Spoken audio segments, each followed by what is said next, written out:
اللہ کے محبوب علیہ الصلوۃ والسلام نے ایک بڑی خوبصورت بات ارشاد فرمائی، ذرا سنیے اور اس کا لطف لیجیے اور حضور کے دیے گئے اس وعدے پہ دل کے قرار کا سامان کیجیے۔ اللہ کے محبوب علیہ السلام نے ارشاد فرمایا کہ من یکفر لی اللہ یسأل الناس شیئا، جو شخص مجھے اس بات کی ضمانت دے کہ وہ اللہ کے علاوہ کبھی بھی کسی سے کوئی سوال نہیں کرے گا، جب بھی کوئی مشکل ہوئی، جب بھی تکلیف ہوئی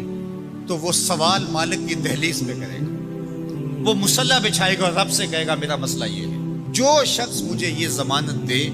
کہ وہ اللہ کی دہلیز پہ اپنے سوال رکھے گا، اللہ کے علاوہ کسی سے نہیں کہے گا،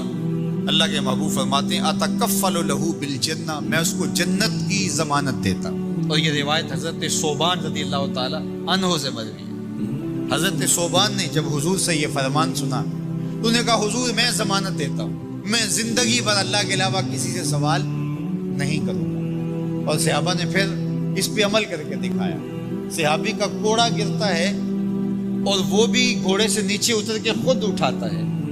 کہا جاتا ہے جناب آپ نے کہہ دیا ہوتا ہم اٹھا کے دے دیتے، کہا نہیں ہم نے حضور سے عہد کیا تھا کہ اللہ کے علاوہ کسی سے سوال نہیں کریں گے۔ تو انہوں نے اتنا لحاظ رکھا اور اپنے وعدے کی پاسداری اس انداز سے بھی کی۔ تو یہ ہے وہ دولت جو کسی بندے کو اللہ صالح اعمال کے نتیجے میں عطا کرتا ہے۔ حضرت حسن بصری رضی اللہ تعالیٰ عنہ فرماتے ہیں کہ یہ کسی شخص کا ضعیف یقین ہے کہ جو اس کے پاس موجود ہے اس پر اس کو اعتماد ہے، اور اس کا جو حصہ اللہ کے پاس موجود ہے اس پر اس کو اعتماد نہیں۔ دیکھیے ایک شخص کے پاس کچھ پیسے موجود ہوں،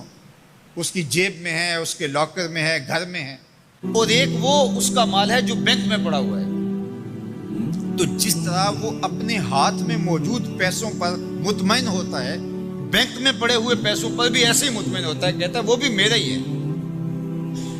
تو جو شخص بینک میں پڑے ہوئے پیسوں پر تو مطمئن ہے، گھر میں موجود رقم پر تو مطمئن ہے، اس کے ہاتھ میں اس کی جیب میں جو ہے اس پر تو مطمئن ہے، اور اس کی قسمت کا جو ابھی اللہ کے پاس ہے اس نے ابھی اس کو دیا نہیں، اس پہ مطمئن نہیں ہے، تو حضرت حسن بصری فرماتے ہیں اس سے بڑھ کر ذوف یقین اور کیا ہوگا کہ جو اس کے پاس ہے، جس کو چرایا جا سکتا ہے، جس کو چور کھینچ سکتا ہے، جو گر سکتا ہے، جو چھینا جا سکتا ہے، اس پہ تو یقین کر رہا ہے کہ یہ میرا ہے، اور جو اس کا حصہ اللہ کے ہاں ہے اس پہ یقین نہیں کر رہا۔ تو کہا کہ اس سے بڑھ کر پھر اور ذوف کیا ہو سکتا ہے۔ اس لیے اپنی زندگی میں قناعت کا نور رکھنے والے ہی مطمئن زندگی گزارتے ہیں۔ ابن جوزی نے کہا تھا کہ جس شخص کی زندگی میں قناعت آ گئی اس کی زندگی مطمئن ہو گئی، اور جس شخص کی زندگی میں طمع آ گیا اس کی زندگی گھٹن کا شکار ہوگی، اذیت کا شکار ہوگی۔ حضرت سہل بن سعد الساعدی رضی اللہ تعالی عنہ سے یہ روایت مروی ہے کہ ایک شخص حضور کی خدمت میں آیا اور اس نے حضور سے ایک عجیب سوال کیا۔ اس نے کہا حضور مجھے کوئی ایسا عمل ارشاد فرما دیجئے کہ اگر میں وہ کروں تو مجھ سے اللہ بھی پیار کرے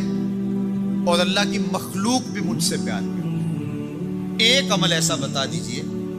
اگر میں وہ عمل بجا لاؤں تو اللہ مجھ سے پیار کرے اور اس کی مخلوق بھی مجھ سے پیار کرے۔